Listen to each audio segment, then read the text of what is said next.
Good morning, fathers of daughters.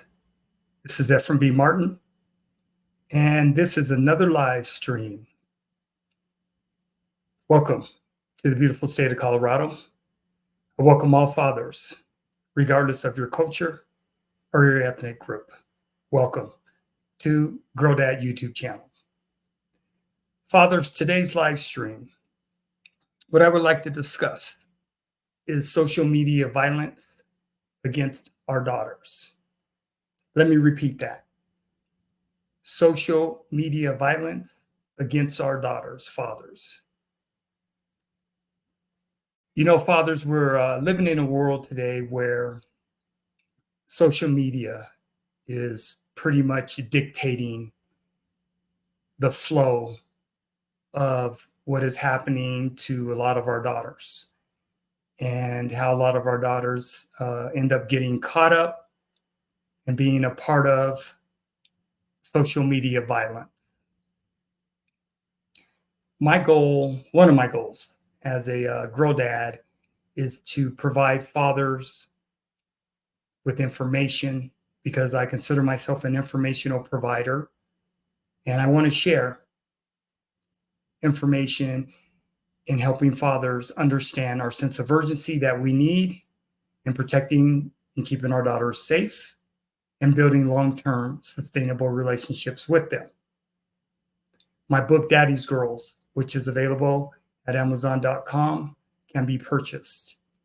And I discuss specifically, I believe I have a blueprint on how to build long-term sustainable relationships with our daughters. So fathers of daughters, I have 4 adult daughters and they're all adult women.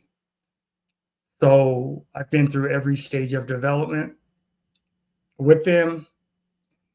And I want to share now. You know, I'm at a totally different stage in my life where I just want to see all fathers have great relationships with their children, specifically great relationships with their daughters, because it's difficult for a lot of men because they don't know how to raise girls and they never learn how to raise girls.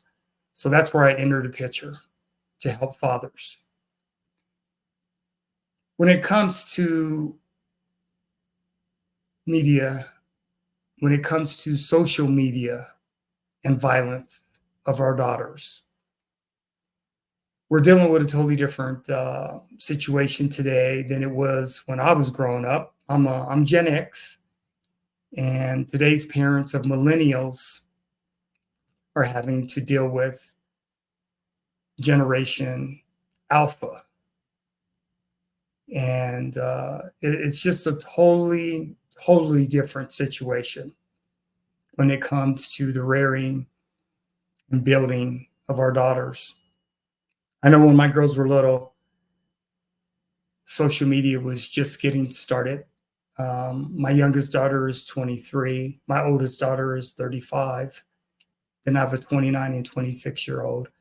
So I didn't really have to worry about social media as much when they were little girls because it was just getting started. I know my youngest probably got exposed the fastest, but at that time, it wasn't what it is today. There weren't as many apps on cell phones, tablets, and computers, and pretty much social media didn't run our daughters' lives, which it does today. Generation Alpha girls. This is 2014. The oldest generation girls are now going to be turning 14 years of age this year, fathers. They were born in 2010, and this is 2024. So they're 14, or they will be turning 14. And it's a scary time for a lot of our daughters, you know, with Instagram, TikTok, Snapchat, and all the other social media outlets and platforms that are available to our daughters through their cell phones. Because the one thing that we're going to do is we're going to make sure that our daughters have cell phones. It's pretty much needed today for protection and safety so we could be aware of where our children are at. But we do know with cell phones come responsibility. And as fathers, our number one priority should be keeping our daughters protected and safe. So when it comes to social media violence, it comes in many different forms, fathers of daughters. It comes in the form of bullying. It comes in the form of fathers allowing their daughters to date before the age of 16. It comes in a lot of different forms through social media. So what I'm going to do today is I want to share several videos with fathers of daughters. Once again, all the videos that I share are fair use videos. They're all in my description on my YouTube channel and on the video that I'm live streaming today. And you can get them through YouTube, okay? So everything that I always share for informational purposes is available on YouTube. It's fair use. So I'm not worried about copyright and copyright strikes because everything, like I said, I'm sharing is for informational purposes, and you can get everything through YouTube. Okay, fathers? So let's take a look at these videos that I've compiled for your view and for your information. And one of the most important things, fathers, is to make sure that we are on the front end of technology, not on the back end, on the front end. We have to know what's going on with our daughters. Middle school is going to be very, very challenging for most of our daughters. Most girls are going to be challenged during middle school. So we just want to make sure that we have as much information, do as much research as we can to help us make informed decisions and great decisions for our daughters. Okay, fathers? So let's take a look at these videos that I've put together.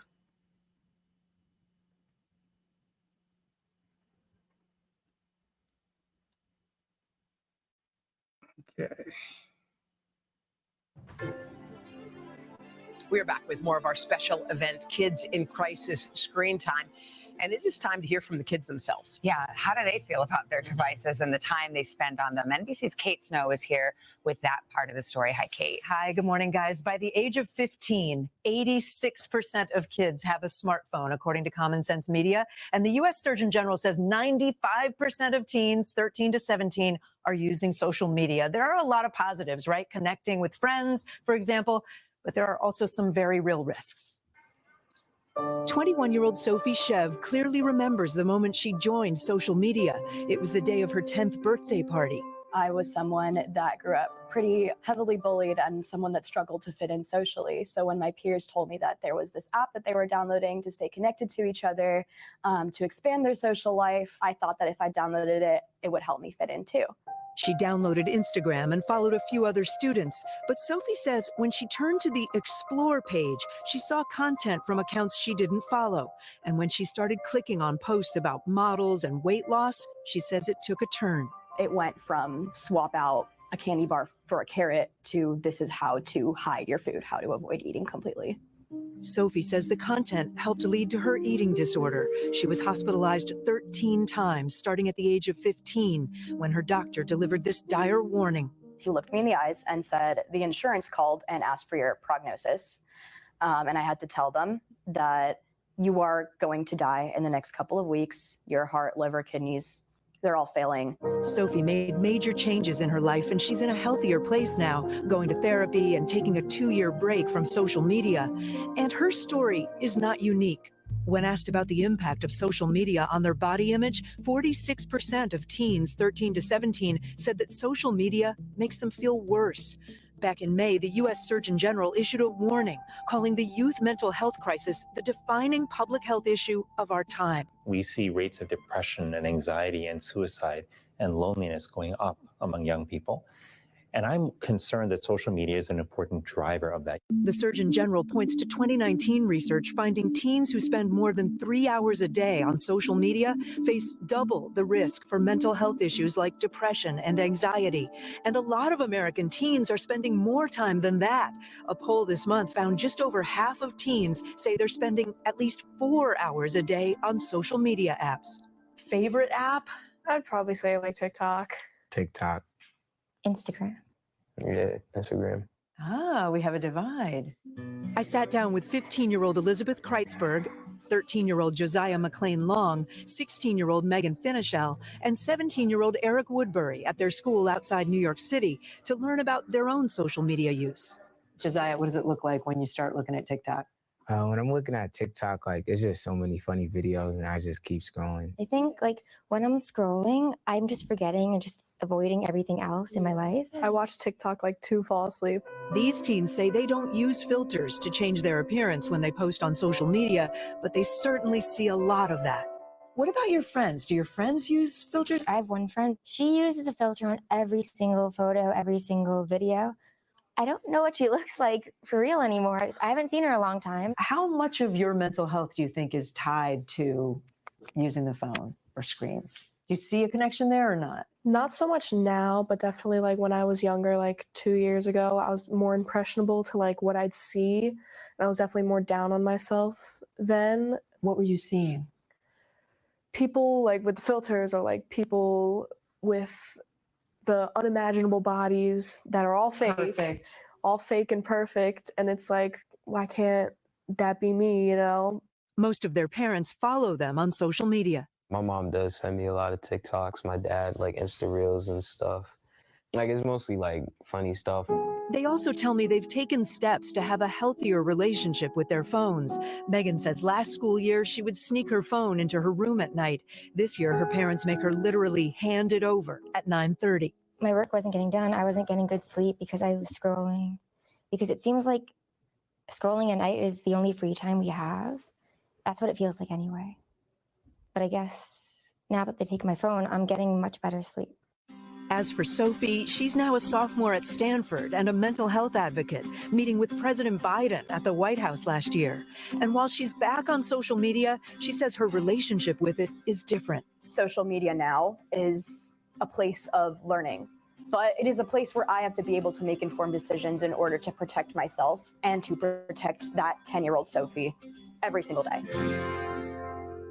In the years since Sophie's experience, Instagram has made changes. Meta, Instagram and Facebook's parent company, tells us they don't allow anyone to encourage or promote eating disorders, and they remove content when they see it, whenever they become aware of it. NBC News also reached out to a lot of other social media companies about safety measures for teens. Snapchat, for example, has in-app parental tools. It's called the Family Center.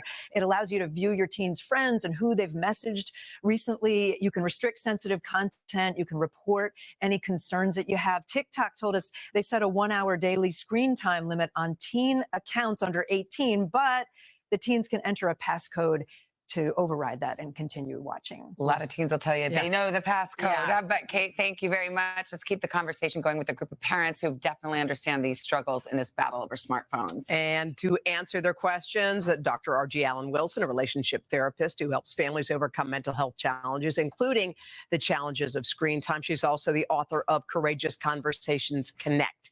And Larissa May is a digital wellness activist and founder of Half the Story. So, Larissa, what was your wake-up call? You're young. You're a part of this generation not too long ago.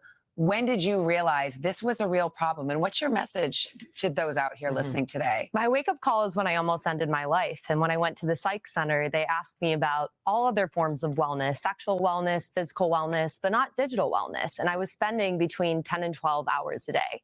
My message and what I built was an organization to solve this problem. And we know that technology isn't going anywhere. So I believe we need to live in a world and give kids the tools to have active and healthy relationships to achieve digital flourishing. RG, a lot of parents give their kids phones because they say, I want my kid to be safe. I want in case she needs me or he needs me, when really what we've seen throughout this hour is the boogeyman is actually inside the phone, not outside the phone. But if you are going to give your kid a phone, what are some things that you should do to make sure you do it properly? Yeah, hold on. You got to remember the phone is a powerful tool that you're putting in the hands of your children. Yeah. And it's like putting a 2-year-old in the driver's seat and saying, drive. Yeah. You're going to crash. So the children's brains aren't fully developed. The parents have to guide them just like anything else. So open conversation, not one or done, having the conversation. What are you going to do with the phone? How are you going to manage the phone? If you're going to feel uncomfortable with the phone, here are the signs to look for. Yeah. What are the danger signs? Those are important. And then also thinking about, all right, now that you have open communication, the protective factors, know the codes, know the accesses, know the social media platforms that those kids are on, and then make sure that you have access. Yeah. Your parents are not your friends. Yeah. Really, at the end of the day, you're the parent. Your job is to protect them. Yeah. And so have that access. Let's get some of the parents' questions. We've got Wanda Rodriguez. She's got a 12-year-old daughter. Hi, Wanda. What's your Wanda. question? So I seem to find that every time I ask my daughter to put her phone down, it turns into a fight. How can I get her to put her phone away without causing an argument? This is such a big issue. Yeah. I mean, parents say this is like the only thing they're fighting about anymore. Yeah. So Wanda, and all your other parents, thank you for asking that question. You're not alone. This is a community conversation. This is not the individual conversation. You guys got to talk to each other. What are you doing with each other? And for your daughter or for your sons, then find common ground. There's always going to be some common ground. Means keep that lines of communication open. The common ground might be, okay, we're going to stay on the phone less. We're going to use the phone at certain times. We're going to have tech-free zones. Would that have worked for you, Larissa, when you were in those shoes? I definitely needed boundaries. Yeah. I didn't know how to have them because my brain was still developing. Yeah. Yeah. And the boundaries are going to lead to fight. I always think about this as a parent. It's like, boy, parenting is hard. Yeah. Letting it slide is so much easier. Sometimes you're just not in the mood to fight, so we give in, but You can't give in. All right. You can't give in. Let's get to our next question. We have Diana Napier. She's got a teenager at home. She's got a question. Hi. Hi. Good morning. How do you foster open communication with your children so they feel they can come and talk to you if they see something online that makes them feel jealous or scared? Well, the reality is that tech is very emotional. There's so much fear. We're often pointing and yelling at our kids for being on their devices, but more often than not, like I did, I escaped through my screen to numb out. The best thing you can do as a parent is to be vulnerable yourself and to sit down and to hold your teenager because they need that more than they need finger pointing. And ask them, hey, social media has been making me feel really bad about my body. How does it feel about you? Lead with curiosity. Ask them not just the bad things, but also what really excites you about being in the digital world. Show me, because I have no idea what For You page is. Yeah. We want to play a clip. This is from Project Healthy Minds at an event. It's a nonprofit. And just last week, there were two parents at an event. Carson was there, Tony and Brandy Roberts. Their 14-year-old daughter, England, died by suicide. They learned she was depressed after opening up her phone and finding a locked note. Tony had a message he wanted to share. We thought we should share it with you. Take a listen.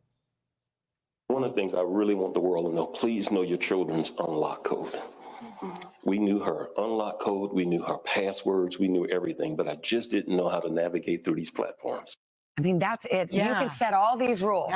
And if you don't understand how to use it, Larissa, I mean, it's like, we keep saying it, it's not a fair fight. What do you do? Well, for parents, you have to make space. And I think we talk a lot about boundaries, but we also have to make this fun and bring a play and creativity into this. So a lot of times we say, have a screen-free scavenger hunt, or do deep fake bingo, or you're bringing your family together to try to identify what's true and what's not. We also have to remember that parents are the models, just like any other substance.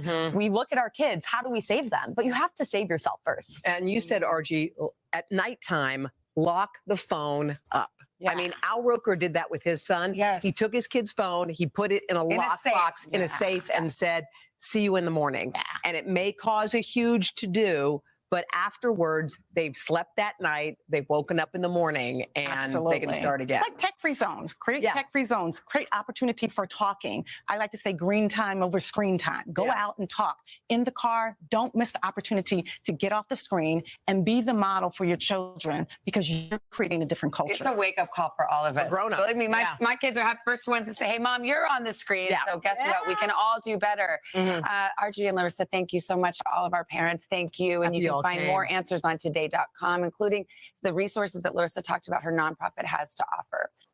Hey, thanks for watching. Don't miss the Today Show every weekday. Okay, fathers. So that was a very, very informative video, fathers. And, once again, I'm an informational provider. So I want to share all this relevant information for fathers today of the Gen Alpha girls. Pretty soon, Gen Bravo children will start to be born in 2025, right? So that's going to be a whole different generation. But fathers, I just think that we need to make sure that we are on the front end of technology. As you can see through the video, the concerns of parents are legitimate. And, it's very interesting. I remember when I was a dean of students for middle school and high school, and I know some of the biggest blowups with children and their parents was always regarding their phones, you know, and, kids, there's a certain attachment that all children have with their cell phones. They feel as though it's it's their personal property. They take it very, very serious. And for most of our kids, it's their lifeline, right? So that's how they communicate. That's how they move. That's how they live. And it's just a different environment today. Like I said, my daughters didn't have to necessarily go through that, and they're adult women. So we just have to always be mindful. A lot of our children are going to feel like their space is being invaded a lot of times, and they don't have any privacy. But the one thing we have to explain to our children is to let them know part of the protection and safety piece of it as fathers is being aware of where they're at. That is so critical, is knowing where our daughters are and who they're hanging out with. We got to get to know their friends. We got to know who their peer group is, okay?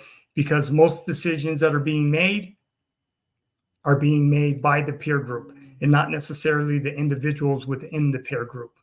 It's usually a joint decision. We got to understand who their friends are, the changing of friends. That's important. If our daughters are struggling, we have to communicate with our daughters on a daily basis, fathers. That is the one way that we're definitely going to know. We got to watch their moods, their mood swings, because they're going to have them when they're going through puberty. This is the stage. When they get to middle school, they're going through puberty. Their bodies are changing. So there's a lot of challenges, dads. And, we just need to make sure that we're on top of it, because it is, for a lot of our daughters, it is a life-changing event for them, right? And it just catches most fathers off guard. We're just not prepared. So what I'm trying to do as a girl dad myself is help fathers understand the sense of urgency. And we have time to get there, right? But we have to build those relationships with our daughters, and we have to make sure we sustain them, okay? So that was one video. I've got 3 more that I want to share with you. And they're very informative as well. So here's the next video. Give me a second here. Let me get it together.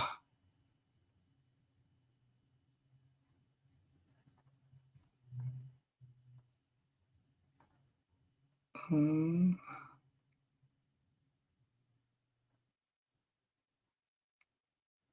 me a second.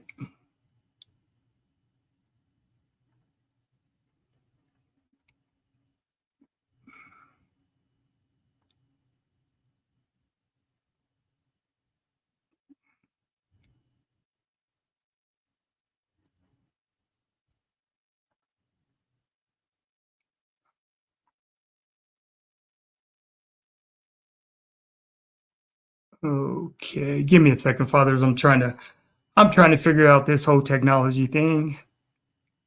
It's challenging. Let's see.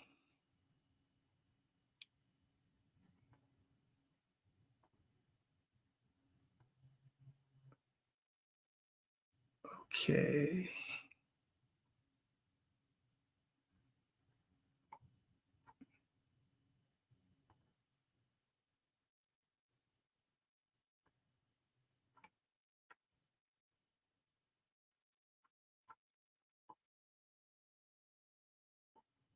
Almost there, dads. Almost there. The brother's working hard.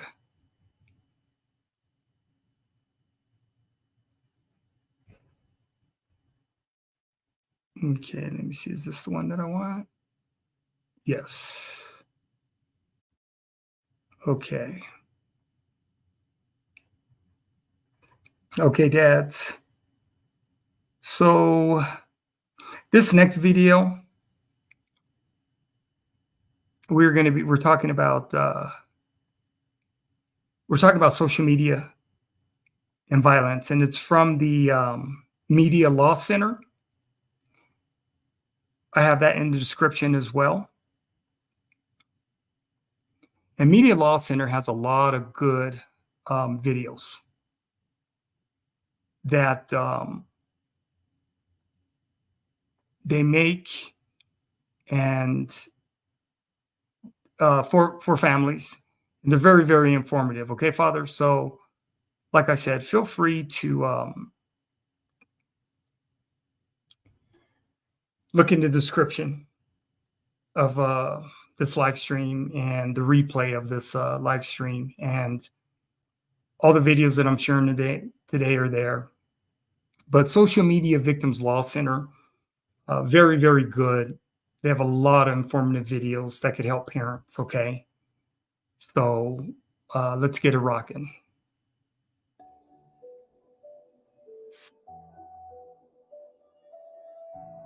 Sexual violence is an all-encompassing term that refers to any type of forced or coerced sexual activity, including assault, abuse, online sexual harassment, and sex trafficking. It transcends culture, nation, race, and gender. It can devastate families and break communities apart. Unfortunately, the rise of social media has made it even easier for sexual violence to happen, and can even connect sexual predators with potential prey. This is referred to as technology-facilitated sexual violence,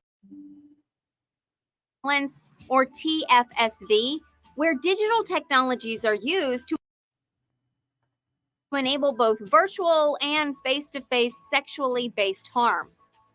La Trobe University classifies 4 main types of technology-facilitated sexual violence: online sexual harassment, gender and sexuality-based harassment, cyberstalking, and image-based sexual exploitation.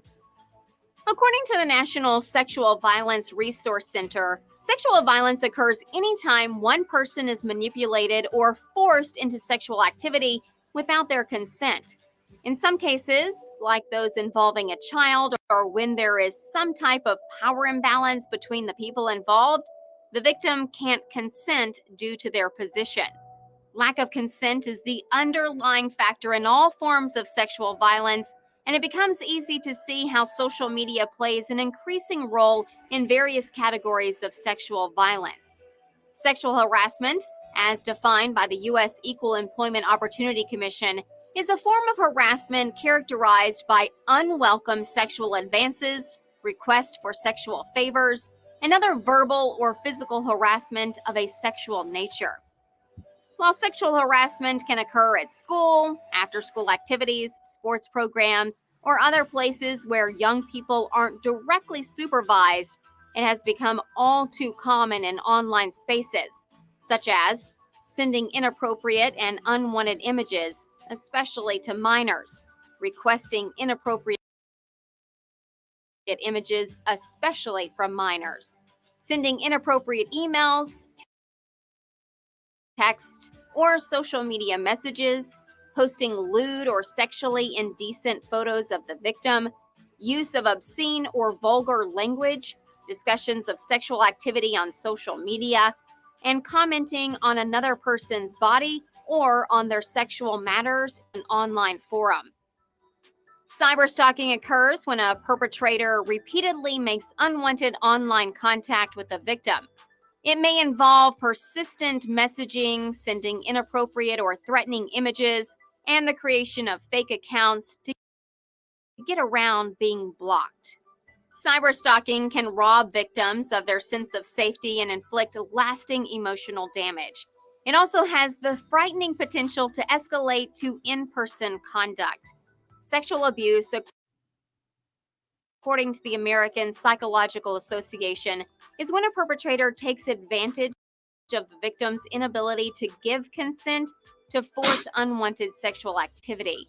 Online interactions can lead to in-person situations where this dangerous type of sexual abuse can take place.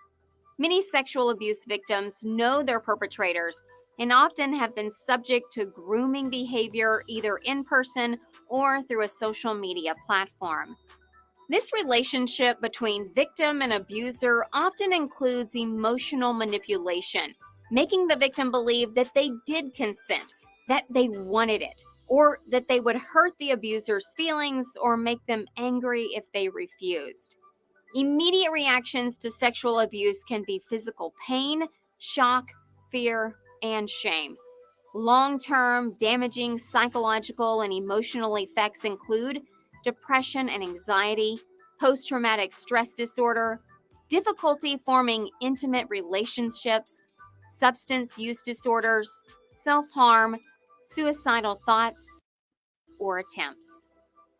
The National Sexual Violence Resource Center defines sexual assault as any type of unwanted sexual conduct, such as unwanted kissing of a sexual or non-sexual body part, unwanted touching of a sexual body part, attempted penetration or rape, sodomy, or penetration, forcing another person to watch one masturbate. This is a physical form of sexual violence and can happen either between people who know each other or by a perpetrator who is a stranger to the victim. Sometimes sexual assault is an escalation of sexual harassment that begins online. Sexual assault can happen to anyone, man or woman. Without a victim's consent, all sexual acts are considered sexual assault. Regardless of what the victim was wearing, their gender, or even whether they were drinking or using drugs, sexual contact without consent is assault. That includes the following circumstances: online sexual harassment, child sexual assault and abuse, rape, or forced penetration, unwanted sexual touching or contact, sexual harassment or unwanted sexual comments, sexual exploitation, flashing or displaying genitals without consent, revenge porn, or sharing intimate images without permission, watching an intimate act without permission. If you were a victim of harassment online, report the incident to the relevant platform or moderator and document everything that happened, including preserving any messages. Anyone can be a victim of sexual violence, and it's important to understand the forms sexual violence can take, what to do after you've been harmed, and your options for justice. Above all, a victim of sexual violence is still a victim, no matter who they are or the circumstances. If you or someone you love has been a victim of online sexual violence, you have hope and legal recourse. An attorney specializing in pursuing claims against online platforms and social media companies can help. The Social Media Victims Law Center works to hold social media companies legally accountable for the harm they inflict on vulnerable users. For more information and resources to help with online sexual violence, reach out to our team today for a free confidential case evaluation.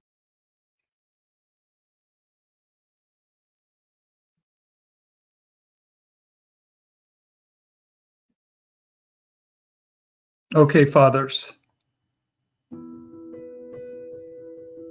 So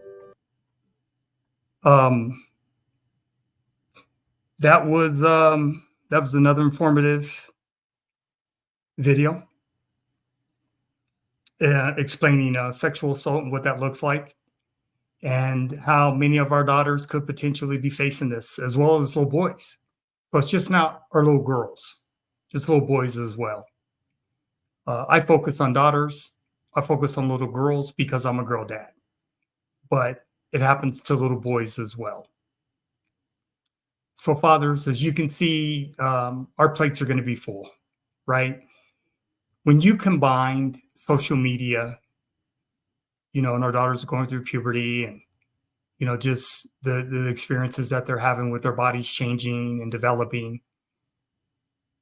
A lot of our daughters are going to struggle with the transition. Puberty can take anywhere between 4 to 5 years, if not longer, for some of our daughters. Some little girls start developing as early as 8 years old, 9 years old, 10 years old. So it's frightening. It really, really is frightening. And we just need to make sure as fathers that we are paying attention and being consistent in our daughters' lives. Validation is important. Open communication is going to be the key to building and sustaining the relationships with our baby girls. They are fathers. I can tell you, I had to spend a lot of time with my girls when they were little, one-on-one time with my daughters when they were little girls. I was active in everything that they did from elementary school to middle school. I was always at their school, meeting with their teachers, making sure that if there's anything I needed to be doing different or interventions, I was handling that, right? And more fathers, we got to take that active role. May not be comfortable for a lot of fathers, but we have to do it. We don't get to pass the buck to the mothers and put this on the mothers only, because that's not fair to the mothers of our daughters, to the wives, right? So we have to make sure that we are doing everything that we can to balance. Our daughters are going to need their mothers and they're going to need their fathers. They need both parents to be successful. A single parent household is not ideal. It just is not. Both parents are necessary, whether you are married or divorced. Both parents are necessary for the success of our children. Okay? So that was the second video. I have another video here that I would like to share. Give me a second here. Allow me to get it set up.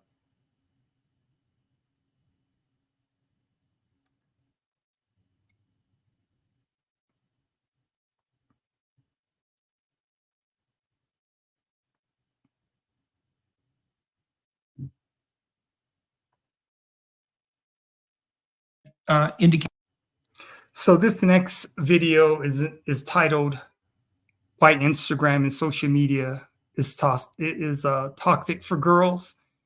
This is with Jordan Peterson and Dr. Jean Twenge, Twenge, Twenge. I probably trashed her name.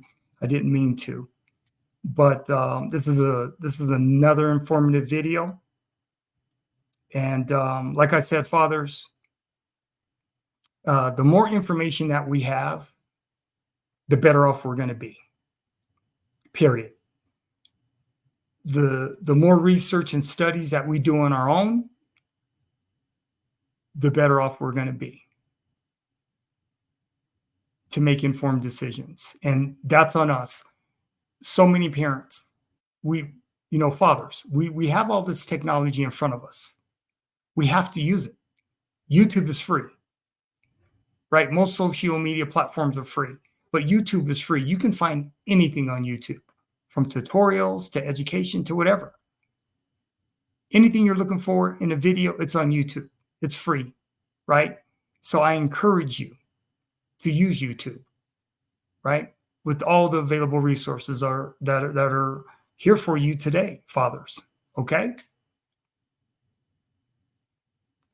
All right, let me see.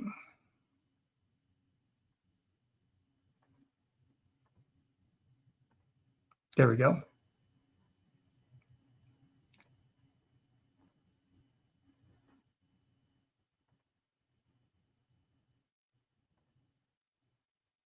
Okay. These increases in mental health symptoms among young people. Well, the other thing I'm wondering about too, I've thought about this to a great degree, is that I studied antisocial behavior in boys and girls. And boys, they're pretty much straightforward juvenile delinquents when they're antisocial. They kick and fight and steal and break rules. And it's a lot of externalizing behavior, right? A lot of acting out. But girls who are antisocial, they use reputation destruction and innuendo and gossip and backbiting, and they can be unbelievably good at it. And everyone knows that. I mean, Mean Girls, that famous movie, was about precisely that. And the thing about social media, that's one of the things about it that's quite interesting and disturbing, is that female type antisocial behavior scales brilliantly online, because it can be done behind the scenes, it can be done anonymously, it can be done with that derisive contempt, let's say, and the consequences are vanishingly small. And so I can imagine that teenage girls who are often subject to bullying by other girls are now subject to bullying in a way that's much more subtle and much more devious and much more continuous, because that's the other thing that happens to young people now is, can you imagine being a teenager where nothing you ever did would be forgotten? Right. Right. And it's 24/7. It's always with you, because that's the way they communicate with their friends. That is their lifeline to the world. And so it used to be, maybe you got bullied at school, you could come home and get away from it. And now there's no escape. And it is particularly toxic for girls. I mean, think about Instagram. Instagram at base is a platform where primarily girls and young women post pictures of themselves and ask other people to comment. Jesus, brutal. Right? It absolutely is brutal. Yeah, and popularity becomes a number, likes and followers, and cyberbullying, all the things that we're talking about. Just, it is a toxic soup. Well, I remember, we did psychometric analysis and looked at the psychometric analysis of thought patterns that loaded on trait neuroticism. And so, as you know well, but I'll explain to everyone else, trait neuroticism is something like your baseline level of the proclivity to experience negative emotion, like depression and anxiety. And one of the things that's quite striking is that self-conscious thoughts load so heavily on neuroticism, they're almost indistinguishable from emotions. And so it looks like if you're self-conscious, if you're thinking about yourself, you are instantly miserable. And then if you're a then it gets worse for teenage girls, I think, because we also know that teenage girls experience a spike in neuroticism that's attendant on puberty, and that their self-conscious concerns tend to be particularly body focused. And that's probably a consequence of the fact that females are evaluated more stringently as a consequence of their appearance, particularly when they're young. I mean, men are evaluated on the basis of their performance, let's say, but women tend to be evaluated more on the basis of their appearance. And so you can see that's a perfect storm for young girls, because they hit a negative emotion peak at 13. Now they're susceptible to bullying. They're extremely self-conscious about their bodies. And then the entire online world is a place to display for public. It's like the old nightmare that people have about public speaking, is being naked on a stage. That's really, in some real sense, what the social media world has done to teenage girls. It's got to be damn near unbearable. Yeah, and the consequences have been severe. So teen depression has doubled, and that was true even before the pandemic. The rise started about 2011 or 2012, right as social media moved from optional to mandatory, and right when smartphones were owned by the majority of people. Loneliness went up, anxiety went up, and it's not just symptoms. Self-harm behaviors. So the CDC keeps track of this, emergency room visits for self-harm. So that's an objectively measured behavior, not something subject to any kind of self-report bias. And self-harm among 10 to 14-year-old girls has quadrupled in the last 12 years. Yeah. Well, that's a logical extension of feelings of inadequacy and depression and anxiety, not a non-specific marker. My question is this idea of like the boss chick and you know, independent Black woman, and So has that Has it helped? served us? Is that the Yeah, question? yeah. Has that served Is us? it helpful, or is it destroying the Black family ecosystem? I think you have to say on some level it's okay, let me cut this. Sorry about that. That went on to something it wasn't supposed to go on to. Let me Kawal Jimmy, thank you for your service. God bless you. Appreciate it, man. I'm just doing what I do, brother. I'm just doing what I do, and you know, I'm just I'm a concerned father. So I will continue to grind, and I will make sure that all fathers are informed with the information that I'm providing. You know, I'm a one-stop shop. I do all the research. I worked in the criminal justice system for 20 years. I worked in K-12 education for 10 years. So I have 30 years of experience of working with kids and families from all socioeconomic backgrounds. Plus, I raised 4 daughters. So I know what I'm talking about here.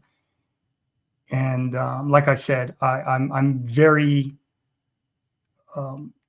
passionate and interested in making sure that fathers understand the sense of urgency that we have to have for our daughters. Okay, so I have one more video that I'd like to share with you. It's about 15 minutes long.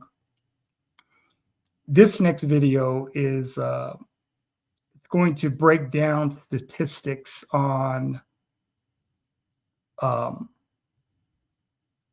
smartphone addiction in Gen Alpha. It's by Jonathan Haidt, social psychologist. Okay, this is another very informative video for us fathers. So give me a second here. Let me get this set up. Let's see.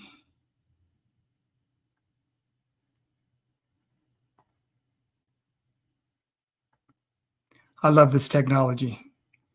As I do my live streams, I am learning more and more how to navigate it, and not necessarily how to perfect it, but how to get around it from learning. I've watched hundreds of videos on YouTube in learning how to navigate social media when it comes to YouTube, how to live stream, and it's I've learned a lot, and I feel blessed because it's a learning experience, you know, and I'm just a brother that learns, you know, and I'm a brother that shares, and this is what I do. So I'm learning it, I'm enjoying learning it, and I'm getting better at it. Okay, fathers, smartphone addiction in Gen Alpha. Jonathan Haidt, social psychologist. It's about 15 minutes long. Well, thanks for joining us from New York. Now, Jonathan, Miriam's spoken there about family breakdown and mental health. You've been doing a lot of work on the relationship between social media and mental health. You've got a new book coming on this theme next year. 2 questions. How strong is the link so far? And also, can you say a bit more about the demographics? Is what you're seeing universally applied amongst all young people, or are there some groups for whom the effect is more pernicious than others? Yes. Well, thank you. What a pleasure to be here. In the last week, I've gotten share or visiting requests from so many people that I want to meet. I'm so sorry that I'm not there with you, but I had to actually hide away to finish this book. So here we are. On your question, so let me just give you the big picture here. Something happened around 2012. it began to show up with weirdness on campus in 2014. That led me and Greg Lukianoff to write the Coddling the American Mind article. We tried to figure out what caused this weird new morality, these terrible ideas. We thought maybe social media has something to do with it, but we didn't know in 2015. Then we wrote our book published in 2018, and now we had a little more evidence, but still it wasn't crystal clear in the scientific literature. And even today, it's not crystal clear when we look at the published research. But when we look all around us, you talk to the teachers, you talk to the psychologists, you talk to the parents, you talk to members of Gen Z, nobody defends this phone-based childhood. Everybody sees the problems. And what I have found, and Jean Twenge is a research partner here with me, is that if you plot out the trend lines for depression and anxiety, self-harm and suicide, they're relatively flat until around 2010. And then all over the English-speaking world, they start shooting up around 2012, plus or minus a year. In fact, just 10 minutes ago, my research assistant and I put up a post showing that rates of suicide are at peak levels across the Anglosphere, but only for girls. So I think this is a real discovery. You'll see the post on my Substack. So anyway, I'm sorry to give you a shorter answer. What we're seeing is a very sharp, sudden change in girls' mental health all around the Anglosphere and the Nordic countries. It's the same thing. And this will relate back to the previous talk. It's in those countries where there was a lot of independence and young people were not deeply rooted in communities, in religious communities, and in families. There's a lot of individualism. In those countries, when everything changed around 2012, all the kids got smartphones, or the girls all went on Instagram. It's right around then that in the Anglo and Nordic countries, the girls especially get washed away. And you cannot grow up in networks. You have to grow up in communities. I'll just add two other variables to this when you asked about individual differences. We have plots on some graphs I would show, or you can find them in my Substack posts, showing that it's especially, it's not just girls, it's girls on the left and it's secular conservatives. So if you're a religious, if you're a kid who's a religious conservative, on average, your mental health is not really much worse than it was 10 years ago. But if you're a secular liberal girl, you probably, literally, like more than half say, I have been told that I have a mental health problem. So those are the main demographics about what's happening. We're here to talk about the fragmentation of society and the future of what I think is the best way to live together, which is the Anglo-style liberal democracy. But if the next generation has such severe levels of anxiety and fragility and has so little experience collaborating with people who think differently than them, for all the talk about diversity, many of them can't handle working with someone who voted the other way. Yeah, I guess I'm here to bring more of this litany of bad news about current indicators, and I hope in our discussion we'll be talking about how to turn that around. Right. So can you say a bit more about that? So you're saying amongst the young people who go to church, synagogue, or mosque, that they're less susceptible to the mental health side effects of social media than those who don't have religion in their lives? That's right. So there's several reasons for this. So if we just focus on social media, it's liberals use it more than conservatives, and liberal girls use it the most. So Jean Twenge says it might just be that the liberal girls spend so many hours a day on social media, and it's incredibly bad for your mental health, whereas conservative religious kids don't. But I think it's a lot more than that. And what I've learned while writing the book, I began by focusing on social media, but I now see that it's not just social media. It's what I've been calling the phone-based childhood.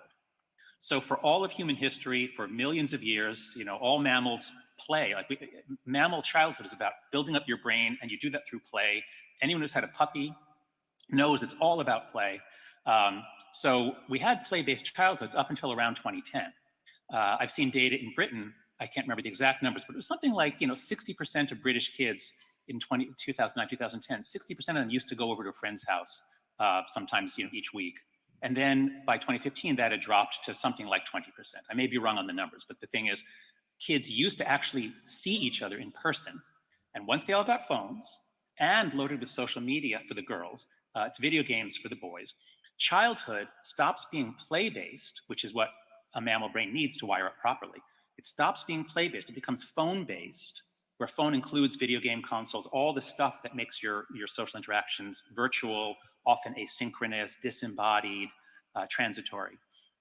So it's a complete, what I'm calling it, the great rewiring of childhood. It happened between 2010 and 2015. It hit the US, Canada, Britain, Australia, New Zealand exactly the same way. New Zealand's a little bit later, but the US, UK, Canada are exactly in lockstep about what happened to our kids' mental health. Right. Now, does the research say anything about which platforms are better than others? I mean, for example, I can't imagine, I've got two teenage boys, 13 and 15. I've got a girl who's 10 years old, just young enough for me to read your research and stop her from what lies ahead. But do you find, for example, that that Instagram is more pernicious than, I don't know, Twitter? I guess kids don't really use LinkedIn, but you know, you've got to be careful to lump all social media together. Mm-hmm. That's right. So a really helpful distinction can be made between what we used to call these things, which were social networking systems. Networks are useful to adults. There's no doubt about that. LinkedIn is very useful. People use it to advance their purposes. So all of these things, including Facebook, used to be called social networking systems. You can do a Google Trends search on that, and you'll see that term rose very high. And then that term begins to drop in the 2010s. We don't call them that anymore. After 2009, they became much more viral. We got the like button, the retweet button.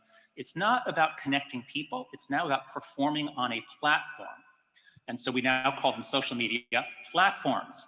Now, platforms can be useful to adults too, if you want to yell and scream and shout and promote your brand. So these things are not very good for adults, but we let adults make their choices. What about kids? Should children grow up playing with each other and sometimes getting into arguments and fights between the two of them and then working it out? Or is it better if they all stand on a platform where they can say things in public, including to strangers, and then they can be publicly shamed by potentially millions of people? Some of those kids then commit suicide. The case of Molly Russell in the UK is the famous one, but we have many, many in the US as well. To give a more concise answer, social networks are useful for adults. I don't believe social networks are useful at all for children. Children should not be on social networks. They should be playing in person. Social media platforms should never be accessed by children until they're 18. It's just insane that we let kids do these things that can ruin their lives. Instagram is the worst for teen mental health for girls because of the social comparison. And also there's all kinds of new forms of bullying that take place on Instagram. TikTok is probably the worst for their intellectual development. I think it literally reduces their ability to focus on anything while stuffing them with little bits of stuff that was selected by an algorithm for emotional arousal, not for truth, for emotional arousal. I don't know if you talked about this yet at the conference, but the fact that almost half of American Gen Z says if given the choice between do you support Israel, or do you side more with Israel or Hamas, which way do you go? Well, the great majority of Americans side with Israel, except for Gen Z, which is split 50-50. And there was a Twitter thread recently showing how if you look at what people are seeing on TikTok, you can understand why. TikTok is probably the most, TikTok and Twitter are incredibly dangerous for our democracy. I'd say they're incompatible with the kind of liberal democracy that we developed over the last few hundred years. But Instagram is the worst for girls' mental health.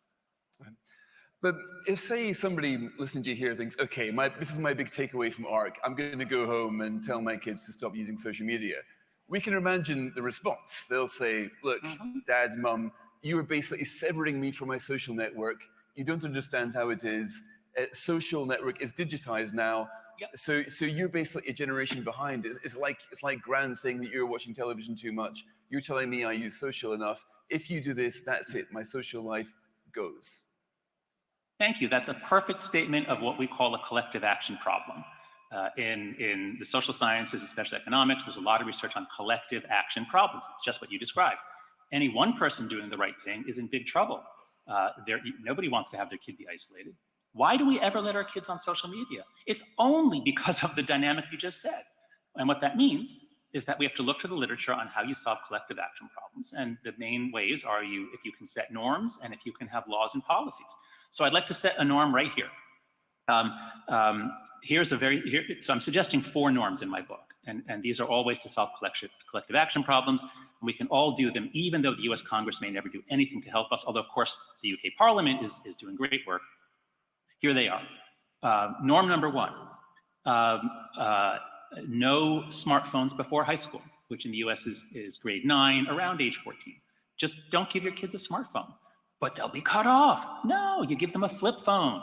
The millennials had flip phones. They texted each other, see you at 4 at the mall, and then they would meet at the mall. So just don't give a smartphone to your 10-year-old. Wait till 14, or high school. We have to think about, especially saving elementary school and what we call middle school. If we can get the phones out of there, the collective action problem is solved, and those kids will not have phone-based childhoods. Rule number 2, no social media before 16. So if your kid is the only one who's not on Instagram at 12, it's very hard on her. But what if half the kids are not on Instagram? Now, do you feel as a parent, you could say, well, you know what? Half the kids in your grade are on Instagram, half are not? No, you're not getting this till you're 16. Kids are terrified of being the only one, cut off, left out. But if half the kids are not on social media and they actually meet up after school and they do fun things, they'll become the cool kids. Third rule, phone-free schools. Get phones out of schools. And I've got to say, once again, the UK, and England, your health minister, or education minister, I'm sorry, declared that all schools in England should go phone-free. I just want to put in the plug that that does not mean you can keep it in your backpack. That's better than nothing, but really to make it phone-free, because the kids are so addicted, it needs to be, you put them in a locked a phone locker or in a Yonder pouch. Otherwise, the kids are going to go to the bathroom. They'll find ways to get their fix. That's rule 3, phone-free schools. And rule 4 is far more free play and for unsupervised play and childhood independence. Both of our countries freaked out in the 90s, locked up our kids because we lost trust in each other. We thought everyone's a child molester or rapist. There's a great book, Paranoid Parenting, by Frank Furedi, British sociologist. So that's it. If we do those 4 things, and even if half of us do them, we solve the collective action problems. Well, now, in your much of your work, especially in The Righteous Mind, you've emphasized how important it is to pay attention to those who disagree with you on the other end of the spectrum. Now, there are people here who say what you're talking about is largely imagined. Can you talk a bit about the robustness? How sure are you of this? I mean, we know, for example, that mental health has been destigmatized in the last 10, 15 years. That's by and large a very good thing. So people are way more likely to report mental health problems now. The phrase, it's okay not to be okay, is now fairly standard amongst young people. So might it be that what you're observing is just simply the end of the stigma, and that people being a bit more open-minded, a bit more recognizing that people can go in and out of good or bad mental health, rather than a tech-induced breakdown of childhood? Certainly. So that seemed like a plausible hypothesis to me while I was writing The Righteous Mind with Greg Lukianoff. But once we found all the data on self-harm and suicide, now that explanation no longer works. So, what you're suggesting, and this is what many people said all the way up, some people still say it today, very few though. But before COVID, a few medical people were saying, no, it's, it's just what you said. It's just that they're self-diagnosing at higher rates, but it's not an underlying change in mental health. Well, why is it then? Right around 2013, in the US, Canada, Britain, Australia, New Zealand, all these girls suddenly start checking in to psychiatric inpatient units. They're making many more suicide attempts. The level of self-harm goes up by 200 or 300%, 200 or 300% increases, especially for the younger girls, age 10 to 14. So no, that idea that it's just a change in self-report doesn't hold any water, because we see very much the same curves at the same time for behavior, and suicide certainly is not a self-report variable. So no, this is real. This is the biggest, it's certainly the biggest mental health crisis in all of known history for kids. And I need to collect the data on, how many kids died from COVID, how many kids died even from polio.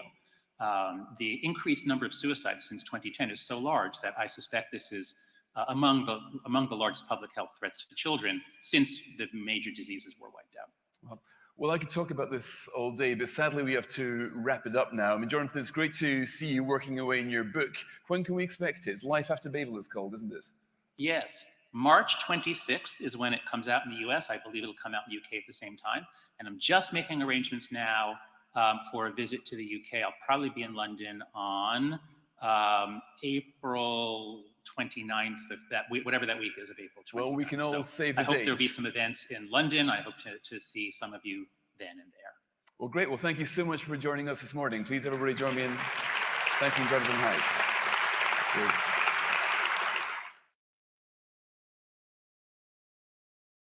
I remember when the iPhone first came out, one of my friends got it first, and the way he explained it to me was, you'll never. Okay, fathers. There we go. What are your thoughts?